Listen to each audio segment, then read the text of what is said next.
Now we start this hour in the Middle East, where Israeli Foreign Minister Gideon Saar has accused Spain of anti-Semitism following the announcement of measures by Spanish Prime Minister Pedro Sanchez aimed at stopping what he described as a, quote, genocide in Gaza. Spain had announced that it will step up pressure on Israel by banning Israel-bound ships and aircraft carrying weapons from entering Spanish ports or airspace.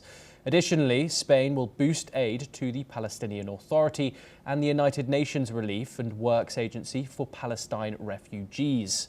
Saar criticised the Spanish government, claiming it is using anti-Israel campaigns to distract from corruption scandals. Israel has also announced that Spain's Deputy Prime Minister and Labour Minister Yolanda Díaz will be barred from entering the country and will not have any official contact with Israel.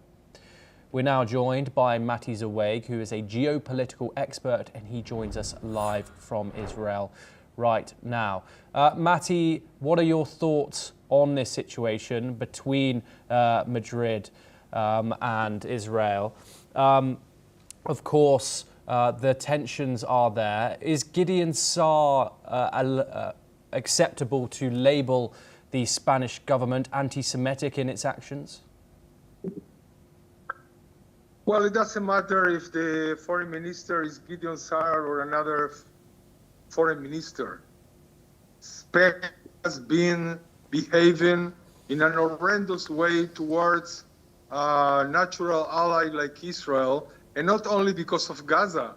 They have been blaming Israel for everything. This is you have to understand, this is a highly corrupted government with about 17 cases against only the prime minister, and I'm not talking about other people around. So it's so easy today, so trendy, so fashionable to blame everything with Israel.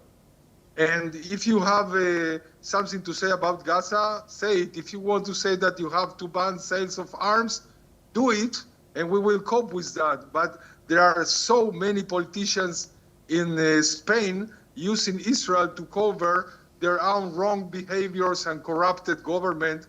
That is really, really bad. This is really bad, and this is they have been doing this because they are all the time feeling that they are losing their own government. Now, Mati, I'm going to use the Spanish government's words here. It's been framed as an attempt to, quote, stop the genocide in Gaza. What are your thoughts on the statements there and also Israel's response to them?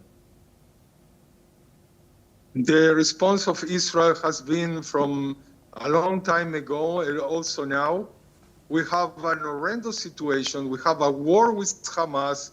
We have a lot of casualties from both sides, but people only talk about Palestinians usually. And we don't have a genocide.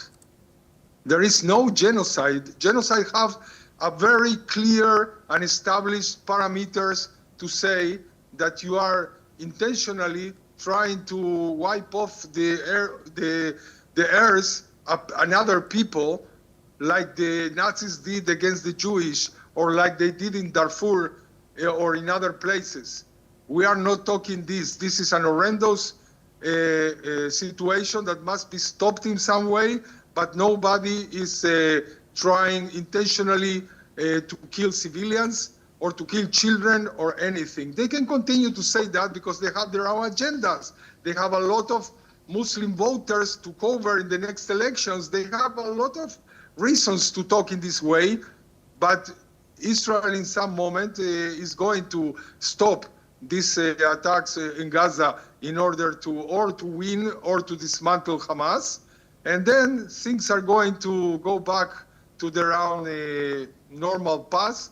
But with Spain, it's a special case. Spain okay. And also Ireland, in some way, they are the two countries that they are mostly critical about everything in Israel, okay. And also justifying the 7th of October, the biggest pogrom in the history of Israel. This is unacceptable from our point of view.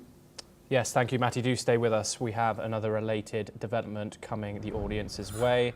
France has strongly condemned the deadly shooting